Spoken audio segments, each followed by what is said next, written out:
తాజాగా అక్కినేని మరో నటవారసుడు అఖిల్ తొలి సినిమా ఎవరి దర్శకత్వంలో చేయాలని నాగ్ తెగ ఆలోచించేశాడట.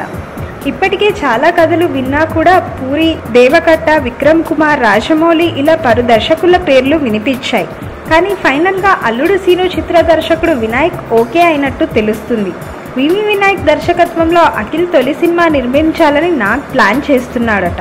మాస్ ఆడియన్స్ పల్స్ బాగా తెలిసిన వినాయక్ అయితే బాగుంటుందని, అందుకే తొలి సినిమా సేఫ్గా ప్లాన్ చేసే సత్తా వినాయక్కి ఉందనే అభిప్రాయానికి వచ్చాడట నాగ్.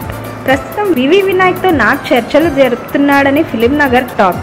అయితే ఈ విషయంపై వినాయక్ స్పందిస్తూ ఈ ప్రాజెక్ట్ గురించి ఇంత త్వరగా మాట్లాడుకోవడం కరెక్ట్ కాదు, స్క్రిప్ట్ వర్క్ కూడా ఫైనల్ అవ్వలేదు, త్వరలో దీనికి సంబంధించిన విషయాలు తెలుపుతానని అన్నారు.